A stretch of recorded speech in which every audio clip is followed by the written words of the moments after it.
rugido do vento sobre as rochas do deserto da Síria anunciava a passagem do tempo como se fosse um relógio eterno. Numa gruta escarpada, esculpida por séculos de sol e silêncio, um homem de rosto magro e olhos ardentes escrevia sem descanso. Seu corpo, consumido pelos jejuns, parecia uma tocha que se apagava por dentro, mas sua alma queimava com um fogo que não conhecia ocaso. Esse homem chamava-se Jerônimo. Nascera entre os campos da Dalmácia, em uma terra onde o Adriático beija as montanhas, e seu caminho o levara por Roma, Antioquia, Constantinopla e, finalmente, até aqui, Belém. E além, ao deserto, onde só os loucos ou os santos ousavam habitar. Sua mesa era uma laje de pedra, suas únicas riquezas, um punhado de papiros, alguns códices hebraicos, uma lamparina de azeite que mal vencia a escuridão e uma caveira, companheira muda de suas meditações. Seus dedos manchados de tinta percorriam com avidez as escrituras, comparando palavra por palavra, verso por verso, como se buscasse em cada sílaba o sopro do próprio Deus. Mas Jerônimo não era apenas tradutor nem asceta, era guerreiro. Em suas cartas ardiam raios de fogo contra as heresias. Em seus comentários brotavam rios de sabedoria patrística. Era temido pelos tíbios, admirado pelos sábios e amado por aqueles que, como ele, buscavam a verdade, mesmo que custasse sangue, exílio ou incompreensão. Os dias passavam sem nome, as noites sem sono. O mundo girava, imperadores caíam, cidades eram incendiadas. Mas ele permanecia ali, encurvado sobre as escrituras, sussurrando em latim o que antes ressoava em hebraico. In principio, creavit Deus caelum et terram. Porque sabia que cada palavra traduzida fielmente seria semente de eternidade. E assim, naquele canto do mundo onde tudo parecia morto, Jerônimo dava vida. Vida à palavra, vida à igreja, vida aos séculos, pois a Bíblia que ele forjava, verso a verso, seria a tocha de gerações, o farol em meio às trevas, a voz do Eterno para um mundo em mudança. Esta é a história de São Jerônimo de Estridão, penitente do deserto, erudito em chamas, doutor da Escritura, uma alma selvagem e indomável que abraçou o silêncio para fazer Deus falar na língua do povo. Um homem que não temeu reis nem demônios, porque só temia uma coisa: ignorar a palavra que salva. O céu sobre Estridão se tingia de púrpura quando, por volta do ano 347, nascia uma criança no seio de uma família cristã culta e abastada. As terras da Dalmácia, ainda firmes sob o domínio do Império Romano, ofereciam a seus habitantes o rumor da tradição clássica e o eco dos apóstolos. Seus pais, desejosos de lhe dar um futuro digno de um cidadão romano, chamaram-no Eusébios Hierônimos, nome que mais tarde o mundo pronunciaria com reverência: Jerônimo. Desde cedo, Jerônimo demonstrou uma inteligência afiada, quase voraz. Seus olhos, penetrantes e ardentes, não se distraíam com jogos nem com ambições mundanas, mas se perdiam nos manuscritos que chegavam das grandes cidades do Império. Aos 12 anos, seus pais decidiram enviá-lo a Roma, a cidade eterna, mãe das leis, da arte e da retórica. Ali foi confiado aos mestres mais renomados do século, gramáticos, dialéticos e retóricos, que ensinavam não apenas com palavras, mas com o peso de sua autoridade moral. Nos átrios dos fóruns e nas sombras das bibliotecas, Jerônimo aprendeu a amar a língua latina com paixão desmedida. Cícero, Virgílio, Quintiliano. Seus nomes gravaram-se em sua alma como se fossem profetas. Aquele jovem provinciano absorvia a elegância dos discursos, a beleza do estilo, a clareza do pensamento. Sua pena começava a dançar com naturalidade e seu nome já circulava entre os jovens mais promissores de Roma. Mas em meio ao esplendor da retórica, algo rangia em seu interior. As estátuas de mármore lhe falavam de glória, mas sua alma buscava a eternidade. As aulas lhe ofereciam fama, mas seu coração desejava paz. Pouco a pouco, o cristianismo recebido na infância começou a ressoar com mais força. Enquanto seus colegas se entregavam às bacanais do saber pagão, Jerônimo começou a visitar as catacumbas dos mártires, aquelas cavernas úmidas onde os cristãos murmuravam orações entre lápides e ossos. Ali, na escuridão da pedra, encontrou uma luz que nenhuma biblioteca podia oferecer. O eco dos salmos, os relatos dos mártires, as lágrimas dos penitentes, tudo isso penetrou fundo em sua alma. Foi então que começou a copiar com esmero os evangelhos, a memorizar os salmos, a ler as cartas de Paulo não como textos, mas como chamas. Sua mente seguia venerando Cícero, mas sua alma começava a se apaixonar por Cristo. Essa tensão, essa fratura entre o mundo antigo e o reino eterno, o consumia. Em suas noites de insônia, sonhava que Cristo o repreendia por continuar amando os livros pagãos mais que o Evangelho. Ciceroniano és, não cristão, dizia a voz em seu interior, e Jerônimo despertava com o coração palpitando e os olhos cheios de lágrimas. Decidiu então entregar-se por completo à castidade, ao estudo sagrado e ao ascetismo. Sua vida tomou um novo rumo, a renúncia. Abandonou Roma e partiu para o Oriente, onde o deserto se abria como um livro em branco.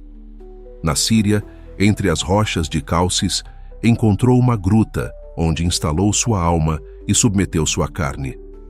Ali jejuou até o limite de suas forças, chorou por seus pecados e combateu com demônios invisíveis que lhe sussurravam palavras de orgulho ou desejo.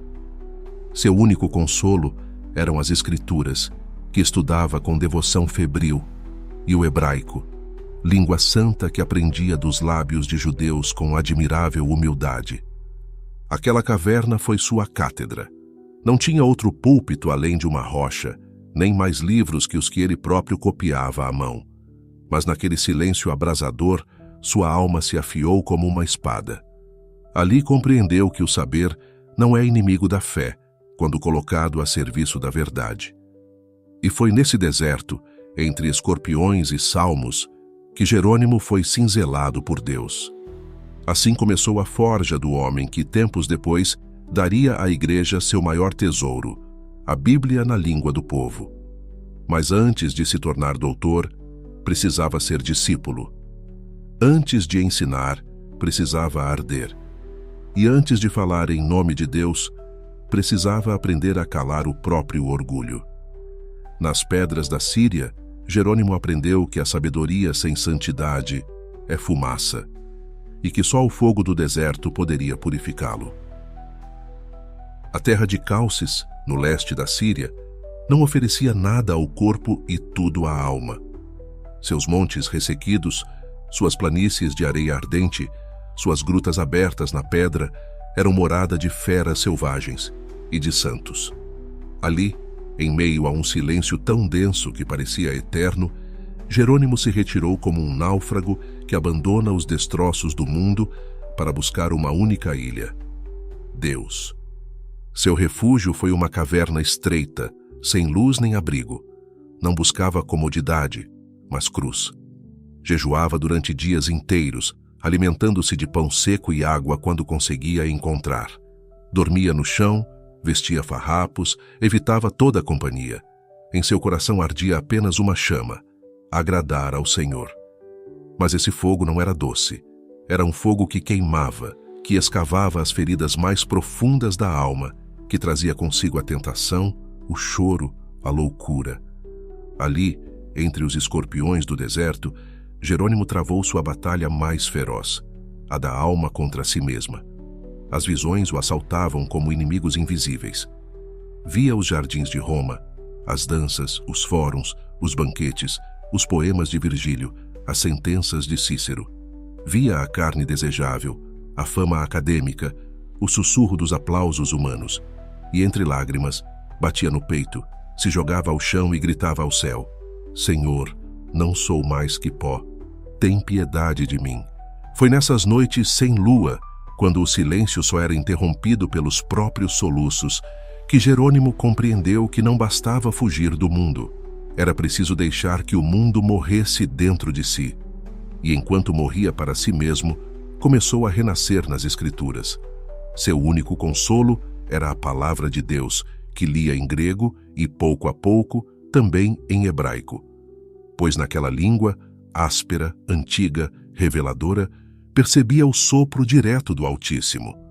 Para aprender o hebraico, Jerônimo buscou um mestre judeu que, às escondidas, subia toda semana até sua caverna. Com humildade radical, o brilhante retórico romano se fazia discípulo daquele que muitos desprezavam. Repetia palavras, imitava fonemas, escrevia caracteres com mãos trêmulas pelo jejum. Mas cada letra aprendida era para ele uma joia, uma pedra viva na futura catedral de sua obra. Durante esse tempo, começou também a escrever. Não tratados sistemáticos nem dissertações clássicas, mas cartas, comentários, reflexões nascidas da dor, da busca, do anseio de pureza. Escrevia como se rezasse e rezava como se escrevesse. Suas primeiras cartas a amigos em Roma revelavam a metamorfose de uma alma que havia abraçado o deserto não como castigo, mas como altar. Em suas palavras, já se percebia a chama que mais tarde iluminaria toda a igreja. Mas o corpo, frágil e mortal, começou a se quebrar. Os anos de privação, o calor insuportável, a solidão e a dor física o levaram à beira da morte. E foi então, quando a carne se rendeu, que o espírito foi consolado. Jerônimo teve uma visão de Cristo. Não foi gloriosa, nem serena, mas severa. O Senhor lhe perguntou se seu coração era verdadeiramente dele. E Jerônimo, tremendo, respondeu: Sim, Senhor, tu o sabes. E a voz, amorosa e firme, replicou: Então, entrega-me não apenas a tua dor, mas também o teu intelecto. Essa frase marcou seu destino. Ele compreendeu que seu saber não deveria ser enterrado como um talento inútil, mas consagrado como incenso. Já não haveria mais conflito entre Cícero e Cristo. A partir de então, todo o seu conhecimento estaria a serviço do Verbo encarnado. Seu grego, seu latim, seu hebraico, sua erudição, tudo seria entregue para a glória de Deus. Passados vários anos naquele forno espiritual, Jerônimo aceitou a necessidade de retornar. Não como quem foge do deserto, mas como quem desce do Sinai com as tábuas na mão. Viajou a Antioquia, onde foi recebido com assombro por alguns bispos orientais. Aqueles homens cultos encontraram no asceta de aparência rude uma mente brilhante e uma alma abrasada pelo Espírito. Começaram a lhe confiar tarefas, a pedir conselhos, a consultá-lo sobre escrituras e teologia. Em Antioquia, Jerônimo começou a vislumbrar o que seria sua missão maior: traduzir toda a Bíblia para o latim, não a partir do grego, como outros antes, mas do hebraico original. Para isso ainda precisava de mais estudo, mais fontes, mais contato com as raízes vivas do judaísmo e do cristianismo nascente. Mas o fogo já havia sido aceso. O deserto havia cumprido sua missão. Havia cincelado um homem novo, temível na palavra, ardente na fé, disposto a sacrificar tudo por uma única causa: que a palavra de Deus fosse conhecida, amada e vivida por todos os homens. Roma, a antiga senhora do mundo, já não era a mesma dos Césares.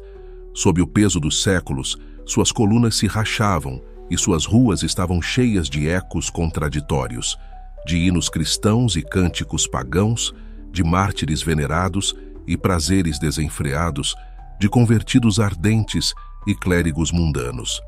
E foi em meio a esse caos sublime que Jerônimo retornou, chamado do Oriente pela voz do pontífice mais erudito de seu tempo, o Papa Dámaso. Era o ano de 382, Jerônimo, endurecido pelo jejum, pela penitência e pelo estudo, pisava novamente a cidade eterna, não mais como jovem aprendiz, mas como homem transformado. Seu olhar já não buscava retórica, mas revelação. Não desejava púlpitos, mas almas. E Damaso, sábio e previdente, o acolheu como secretário e conselheiro bíblico, reconhecendo nele não apenas um asceta, mas um verdadeiro doutor do verbo. Nas salas do Vaticano, sob a luz tênue das lâmpadas de azeite, o Papa se aproximou dele certa tarde com um sussurro carregado de história. Jerônimo, a Igreja de Roma precisa de uma voz clara. Muitas traduções da Bíblia circulam e todas diferem entre si. Ousarias dar-nos uma só, fiel, poderosa e eterna? Jerônimo ergueu os olhos e neles brilhou um resplendor que não vinha do mundo. Esperara por aquele momento durante anos. Sabia que não se tratava de uma tarefa qualquer, mas de uma missão divina. E com a gravidade de quem aceita uma cruz, respondeu: Santo Padre, não traduzirei o que me agrada, mas o que o Espírito inspirou. Assim começou a obra da Vulgata. Dia e noite, entre códices empoeirados e rolos hebraicos trazidos de Antioquia, Jerônimo trabalhava com uma paciência que era penitência e um rigor que beirava a obsessão. Sua mesa estava coberta de pergaminhos gregos, versões latinas anteriores, glosas de rabinos, notas próprias, citações dos padres. Tudo passava pelo crisol de sua mente afiada e de sua alma vigilante. Não traduzia palavra por palavra, traduzia alma por alma. Onde o texto hebraico escondia um fogo, ele o avivava. Onde o grego cantava, ele fazia ressoar a melodia em latim. Seu objetivo não era agradar ao leitor, mas ser fiel ao autor. E em cada versículo deixava uma gota de seu sangue, como se sua própria vida estivesse sendo vertida sobre as Escrituras. Mas o inferno nunca descansa quando o céu trabalha. Logo começaram as murmurações. Alguns clérigos romanos, ofendidos por sua austeridade e por sua língua cortante, o acusavam de herege, arrogante, perturbador da paz. Seu zelo pela moral evangélica, que denunciava o luxo e a corrupção do clero, o tornou alvo de zombarias e conspirações. Mais escandalosa ainda foi sua proximidade com um grupo de mulheres nobres que haviam renunciado ao mundo: Marcela, Paula e sua filha Eustóquia. Essas matronas romanas, de linhagem patrícia e almas ardentes, tinham se rendido à verdade do Evangelho e viam em Jerônimo um mestre, um pai, um guia. Com elas fundou uma escola bíblica, onde ensinava hebraico, comentava os salmos e falava do juízo de Deus com a mesma paixão com que um poeta canta o amor. Muitos o acusaram de seduzi-las com ideias novas, mas Jerônimo não se defendia. Apenas continuava a ensinar, a jejuar, a traduzir, e quando o ódio se tornou insuportável e a inveja fez com que seu nome fosse manchado entre os altos dignitários, compreendeu que seu lugar já não era Roma. Não fora chamado para a corte nem para dignidades eclesiásticas. Recusou cargos, honras, bispados, favores. Não desejava púrpura, mas cilício. Não ambicionava uma cátedra, mas uma gruta. Certa noite, antes de partir, Paula se aproximou dele chorando. Vais nos deixar, mestre? E ele, com voz suave, mas firme, respondeu: Não vos deixo, filha. Levo-vos no coração. Mas a voz que me chama não vem dos palácios, e sim do deserto. Assim deixou Roma. Como Cristo havia saído de Jerusalém para ir ao Jordão, assim Jerônimo deixou a cidade eterna para ir em busca da própria eternidade. Levava consigo rolos, lágrimas e promessas. Sua alma, dilacerada pela batalha entre o dever e a paz, encontrou na renúncia sua verdadeira vitória. E enquanto o pó do caminho se levantava atrás dele, Roma, que tanto lhe dera e tanto lhe tirara, ficava para trás. À frente o aguardava Belém, e o último trecho de sua missão sagrada. dar à igreja uma palavra que jamais se apagaria. O caminho até Belém não foi uma viagem de descanso, mas uma peregrinação interior. Quando Jerônimo atravessou as portas daquela aldeia humilde onde havia nascido o Salvador, não buscava um lugar para morrer, mas sim para se entregar por inteiro. Ali, entre os olivais e as colinas da Judéia, encontrou, enfim, sua morada definitiva. E ali, junto à gruta onde Maria dera à luz o Verbo, Jerônimo se dispôs a dar à luz a palavra no idioma do povo. Acompanhado da nobre romana Paula, sua discípula mais fiel, sua irmã no espírito, sua consolação na batalha, fundou 2 comunidades, um mosteiro para homens e outro para mulheres. Não eram refúgios de ociosos, mas fortalezas da alma. Cada dia era consagrado ao jejum, à oração, à leitura abundante da Escritura e ao trabalho silencioso. As pedras que cercavam Belém ecoavam com salmos, com lágrimas e com os sons de uma vida inteiramente consagrada ao Eterno. Jerônimo não descansava. Mesmo na velhice, seu corpo trêmulo e sua visão cansada não eram um obstáculo para sua pena. Escrevia de dia e de noite, rodeado de códices trazidos de Alexandria, de Antioquia, de Cesareia e de manuscritos em hebraico que ainda exalavam cheiro de sinagoga. Seus comentários bíblicos eram ao mesmo tempo exegéticos e místicos. Triturava as palavras como grãos entre os dedos e extraía de cada versículo uma chama viva. Cada carta era um tratado. Cada nota à margem, uma oração. Sua cela era uma biblioteca, um scriptorium e um altar. Ali redigiu apologias contra os erros que ameaçavam a igreja.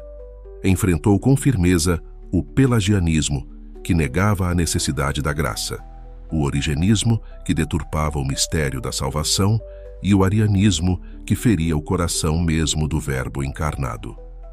Jerônimo escrevia como combatente, não com espada de aço, mas com fio de verdade. Suas palavras eram relâmpagos que iluminavam e feriam ao mesmo tempo. Mas o polemista não apagava o pastor. Por trás do fogo de seu estilo, havia um coração que sabia chorar. Às virgens consagradas, escrevia como pai amoroso. Aos monges jovens, como mestre exigente, mas terno. Às viúvas, como irmão que partilhava a solidão. Aos que caíam, não negava a correção, mas tampouco a esperança. Porque, no fundo, sabia que a graça não se impõe, mas se propõe, e se derrama como bálsamo. Em seus últimos anos, sua obra tomou forma definitiva, a tradução integral de quase toda a Escritura, do hebraico, do grego e do aramaico, para o latim vivo, simples e sonoro. A Vulgata, como logo seria chamada, não era apenas mais uma versão, era a ponte entre os profetas e os camponeses, entre os apóstolos e as mulheres romanas que liam em voz baixa nos átrios, entre o espírito que falava em línguas e a igreja que o escutava em uma só voz. Nem todos compreenderam a magnitude do que fazia. Alguns lhe censuravam por se afastar das versões gregas. Outros o acusavam de alterar o sagrado. Mas Jerônimo respondia com a serenidade de quem conhece sua missão. Não me importa o julgamento dos homens. Basta-me saber que, no dia em que eu morrer, poderei dizer ao Senhor: entreguei a tua palavra tal como a disseste. Enquanto os séculos se desmoronavam e o império rangia em guerras, Jerônimo permanecia ali, imóvel em Belém, como um monge ancorado na rocha do Verbo. Seu corpo se inclinava cada vez mais para a terra, mas sua alma subia em direção à luz. Com Paula e Eustóquia ao seu lado, sua vida era um salmo encarnado, penitência, verdade, fidelidade e fogo. Porque Belém não foi para ele um retiro, mas uma trincheira, e dessa trincheira, com uma caveira sobre a mesa, uma Bíblia aberta e um coração inflamado, Jerônimo oferecia ao mundo o maior de seus dons, a palavra de Deus traduzida na língua dos humildes, para que todos, pastores e imperadores, virgens e sábios pudessem ouvir a voz do céu e responder com fé. Os últimos anos de Jerônimo foram de fogo lento e cruz invisível. O ancião monge de Belém, que havia combatido durante décadas com a pena e a oração, começou a sentir o peso do corpo que se desgasta e da alma que, quanto mais perto está de Deus, mais chora pelo mundo. Doenças prolongadas, febres noturnas, esgotamento físico, tudo isso o golpeava sem descanso. Mas mais do que a dor dos ossos, feria-lhe a alma a traição de amigos, a maledicência de alguns clérigos e a partida silenciosa daqueles que um dia caminharam ao seu lado. Não estava sozinho, mas muitos haviam se calado. Em Roma, vozes que antes o admiravam, agora o acusavam. Alguns discípulos abandonavam a vida ascética, outros reinterpretavam suas palavras com malícia. Mas Jerônimo não respondia com ira. Respondia escrevendo. Através de centenas de cartas, que hoje são tesouros da espiritualidade antiga, mantinha viva a chama do Evangelho.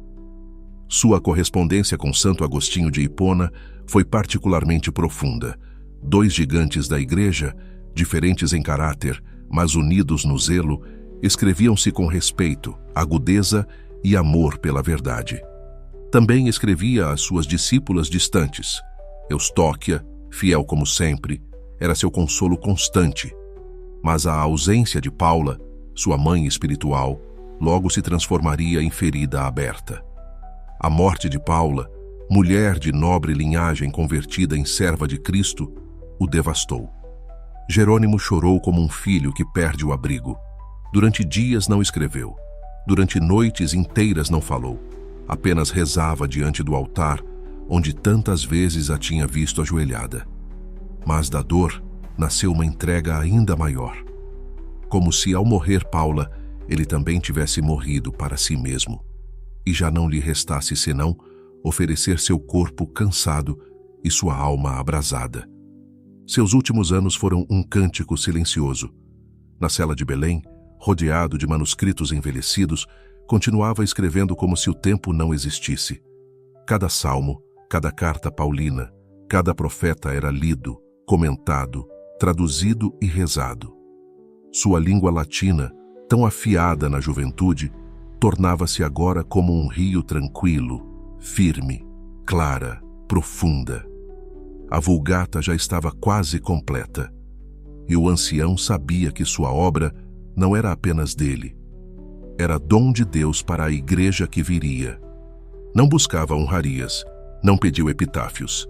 Servia aos pobres que vinham à porta do mosteiro. Atendia enfermos, escutava penitentes. Sua austeridade permanecia intacta. Dormia sobre o chão. Comia apenas o necessário. Suas últimas confissões eram silenciosas. Falava mais com Deus do que com os homens. Cada dia se despedia do mundo como quem se prepara para o grande encontro.